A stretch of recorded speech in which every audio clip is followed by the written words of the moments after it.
بسم اللہ الرحمن الرحیم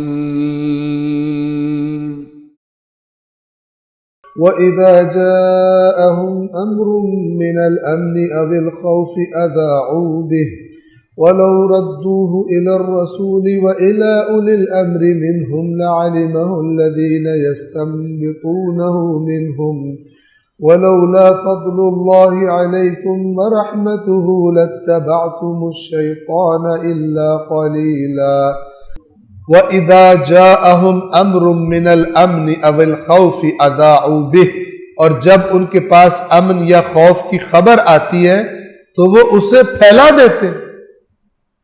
یہ کیا ہوا تھا؟ ابو سفیان نے مسلمانوں پر خوف طاری کرنے کے لیے ایک بندے کو پیغام دے کر مدینے بھیجا. کہا وہاں جا کر ان سے کہو کہ ابو سفیان تو پوری بھرپور تیاری کر رہا ہے اور اب وہ تمہیں نہیں چھوڑے گا. اس شخص نے آ کے مدینے میں یہ بات کی. اب لوگ کرنا کیا چاہیے تھا کہ جاتے رسول اللہ کے پاس اور بتاتے کہ یہ بات کی جائے اور جو رسول اللہ کہتے پھر وہ کرتے. نہ، آگ جنگل کی آگ کی طرح خبر پھیلا دی. تو انہوں نے یہ خبر مدینہ میں پھیلا دی اور ایک عجیب سی جسے وہ پینک کہا جاتا ہے اور پریشانی اور ٹینشن کی فضا. ظاہر ہے جس کو بات پتہ چلی ہر ایک بندے کا اپنا اپنا مزاج ہوتا ہے، عورتوں کے اپنے مزاج ہوتے ہیں، تو ایک پریشانی کی فضا بن گئی. اس ایسے معاملات میں اللہ تعالیٰ کیا گائیڈنس دیتا ہے؟ یہ آیت نازل ہوئی. فرمایا جب ان کے پاس امن یا خوف کی کوئی خبر پہنچتی ہے تو وہ اسے پھیلا دیتے ہیں. وَلَوْ رَدُّوهُ إِلَى الرَّسُولِ اور اگر وہ اس خبر کو رسول کی طرف لے جاتے، وَإِلَى أُولِي الْأَمْرِ مِنْهُمْ یا ان کے درمیان جو صاحبان امر ہیں ان تک پلٹا دیتے. یعنی جو اسلامک سوسائٹی کا لیڈر ہے، جو امام ہے، جو خلیفہ ہے، جو سب امور کو دیکھ رہا ہے، بجائے پھیلانے کے اور بے امنی پھیلانے کے اور لوگوں کو پریشانی میں مبتلا کرنے کے معاشرے کو اس کے پاس لے جائے کہ جس نے جو اصلی بندہ ہے، جو بنیادی بندہ ہے، اس کے پاس لے جائے اور وہ پھر جو کہے اس پالیسی کے مطابق چلا جائے. تو اللہ فرما رہے ہیں اگر وہ اس خبر کو رسول اور اپنے میں سے صاحبان امر تک پہنچا دیتے لَعَلِمَهُ الَّذِينَ يَسْتَنبِطُونَهُ مِنْهُمْ تو یقیناً ان میں سے صاحبان استنباط جان لیتے، اس خبر کو جان لیتے اور پھر وہ بتاتے کہ کیا کرنا.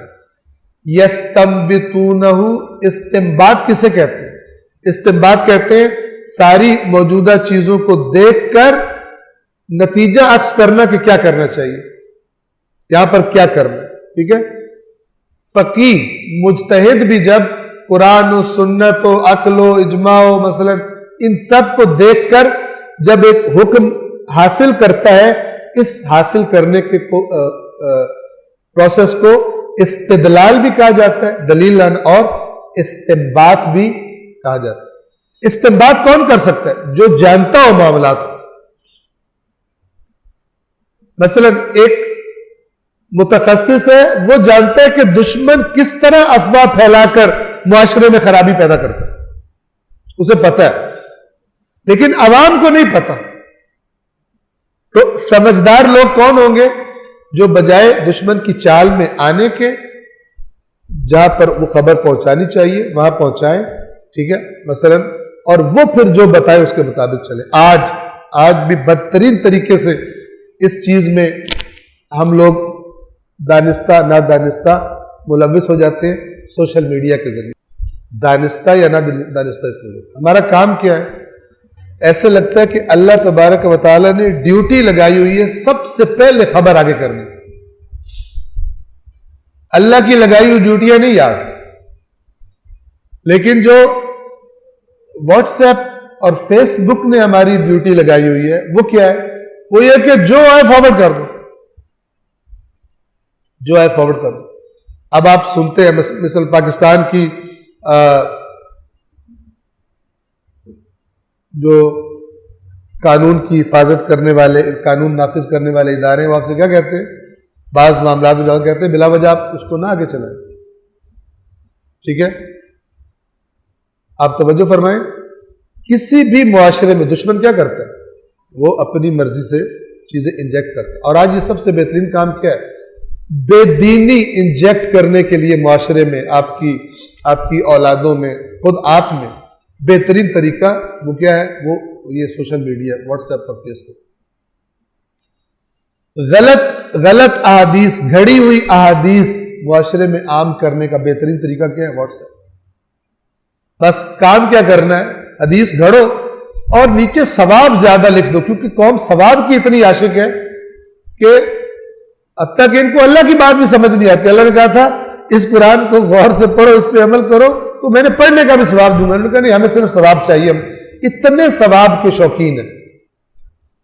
ثواب بھی اپنی مرضی کا, نہ خدا کی مرضی کا. کہ جب نیچے لکھا ہو اس کو 10 بندوں کو آپ فارورڈ کر دیں تو آپ کو خوشی کی خبر مل جائے گی, فلان مل جائے گی, اس کو فارورڈ کر دیں. یہ بہت خطرناک بات ہے. آپ کے معاشرے میں ایسے ضعیف الایمان لوگ بیٹھے ہوتے ہیں, اور خاص طور پہ اگر وہ کسی پریشانی میں بھی ہو, اس وقت آپ نے میسج فارورڈ کر دیا, اس کو اپنے 10 کانٹیکٹ کو بھیجو, تمہاری مشکل صبح تک حل ہو جائے گی. ٹھیک ہے, اس نے سمجھا دین یہ کہہ رہا ہے, اللہ یہ کہہ رہا ہے, رسول یہ کہہ رہا ہے. اس کو یہ تو نہیں پتا تھا ایک جھوٹے نے دوسرے جھوٹے کی بات نقل کر دی, آگے چلا دی. ایک غیر سنجیدہ, بغیر تحقیق کرنے والے لاپرواہ انسان نے ایک جھوٹے کا جھوٹ گڑا ہوا آگے کر دیا. اس کو تو نہیں پتا, اس کو تو اپنی پریشانی تھی, اور ایک وہ عام سا وہ مسلمان تھا. جب اس کی صبح وہ مشکل دور نہیں ہوئی, وہ یہ نہیں سوچے گا کسی نے یہ جھوٹ گھڑا ہے. وہ کہے گا یہ کیسا اللہ ہے جس نے میرا کام نہیں کیا, یہ کیسا رسول ہے جس کی حدیث کی وجہ سے میرا کام نہیں ہوا. اس کا ایمان ضعیف ہوگا.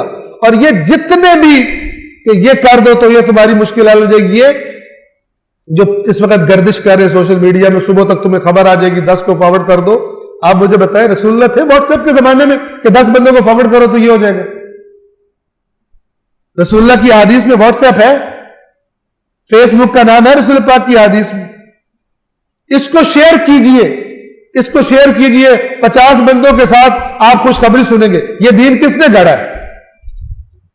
اتنی بھی عقل نہیں ہے, اتنا بھی شعور نہیں ہے کہ ایک دفعہ سوچو تو صحیح کہ یہ کس نے کہا ہے کہ 10 بندوں کو فارورڈ کر دو تو تمہاری مشکل حل ہو جائے گی. کس نے کہا ہے؟ کسی رسول پاک نے کہا ہے, جبرائیل نازل ہوئے ہیں, قرآن کی آیت تک کہاں سے آئی ہے؟ کیوں بیڑا غرق کرتے ہیں اپنے دین کا بھی اور دوسروں کے دین کا بھی؟ اور میں یہ کہا کرتا ہوں یہ مزاج, یہ لاپرواہی اور یہ اس طرح کی چیزوں کو معاشرے میں عام کرنا, یہ سزا ہے, یہ انتقام ہے اللہ کا ان سے کہ جنہوں نے جو اہم ترین چیز تھی, جو سب کے ساتھ شیئر کرنی تھی, جو سب کے ساتھ سب تک پہنچانی تھی, جو فارورڈ کرنی تھی. ٹھیک ہے نا, البتہ خود بھی پڑھنا تھا اس کے بارے میں, اس غلط رویے کا قرآن کے بارے میں جو لاپرواہی ہے. اس کے بعد علاج ہے, یہ انتقام ہے, یہ سزا ہے کہ بے دینی کی باتوں کو, من گھڑت باتوں کو عقیدے بنائیں, نظریات بنائیں, اور بعد میں ظلم دیکھیں. جب تو یہ فارورڈ کر رہا تھا تو نے نہیں سوچا یہ بات ٹھیک بھی ہے یا نہیں. جب تیرا کام نہیں ہوا تو دنیا پرست اتنا کہتا یہ کیسا اللہ ہے, میں نے تو اللہ کا کام سمجھ کے آگے کیا. خدا کا خوف کرے, خدا کا خوف کرے. اس اپنے ہاتھوں سے اپنے دین کو تباہ کرنے سے اور دوسروں کے دین کو تباہ کرنے سے پرہیز سے کام. اللہ العلی العظیم.